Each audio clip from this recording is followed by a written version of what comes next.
Are you ready to become a diversified global citizen and go where you're treated best? Now, this is a common theme that I see among so many of my clients recently, which I absolutely love this mindset shift of going where you're treated best and not having to stay in your home country or just one country because that's what you know. So in today's video, I'm going to dive into 5 flag theory, what this is, and how you can benefit as a diversified global citizen.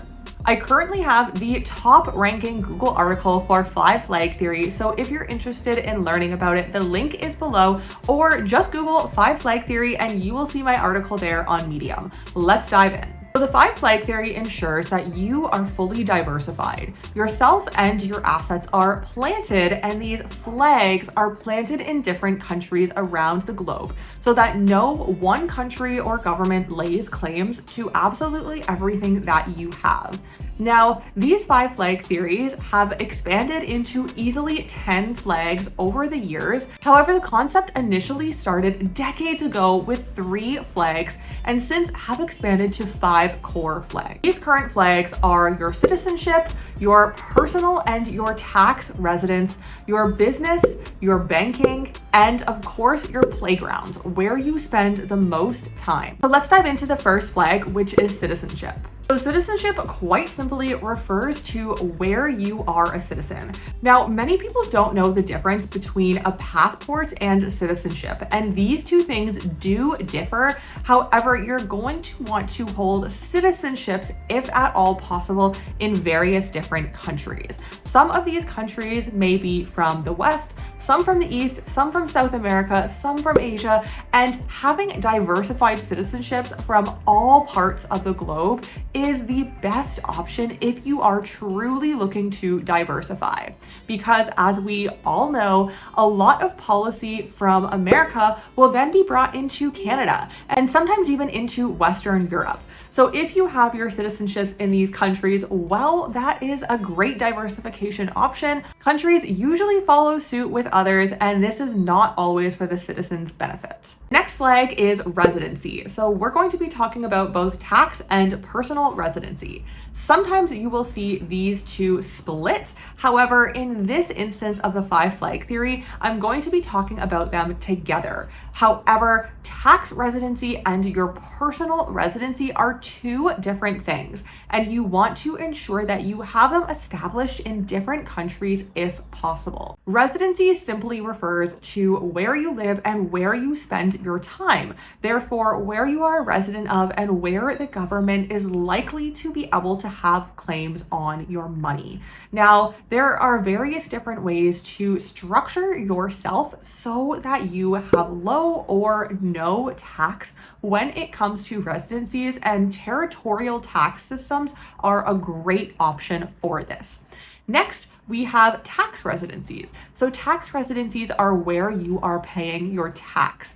This is typically in the country where you have your personal residency. However, this is not always the case. There can be instances where these are in 2 separate countries, and there are a few countries that are famous for this. So you want to ensure that you work with a tax planning professional who understands the benefits of having a low or no tax residency and also an advantageous personal residency. If you are looking into options for this, feel free to reach out to me. My links and email is below and we can have a further discussion. The next flag is business. So you want to ensure that where you have your business incorporated or set up is in a country that is potentially different, if at all possible, from where your citizenship and your personal and tax residencies are. This is important because your business likely has quite a fair bit of money flowing through it,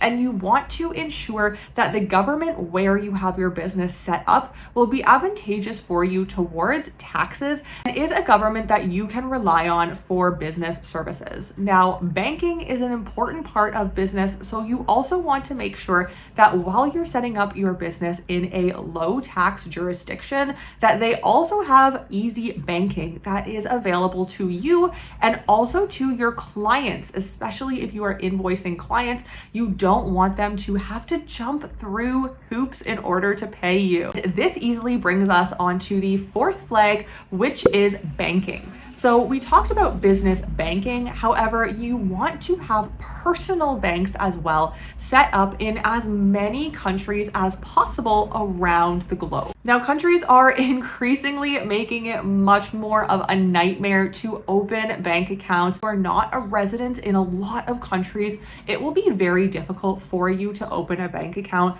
Even some countries where you are a resident, if you don't have enough money flowing through that country, then it may be difficult to open a bank account as well. But you want to ensure wherever you can or wherever you have the option to, you are opening bank accounts around the globe. You do not need to be keeping millions in these accounts. However, you want to make sure that you have enough in there and that it is active so that you can ensure you have these bank accounts as second options. That brings us to our last flag, which is playgrounds. Now, playgrounds refers to where you simply like to spend your time. Of course, there is the famous 183-day rule, which is rarely the case now to only decide if you are a tax resident in a country. There are usually many other ties that you will need to have to a country. However, you want to ensure that you are not staying 6 months in any given country and that you don't have too many ties to one country unless that may be your personal or your tax residency country.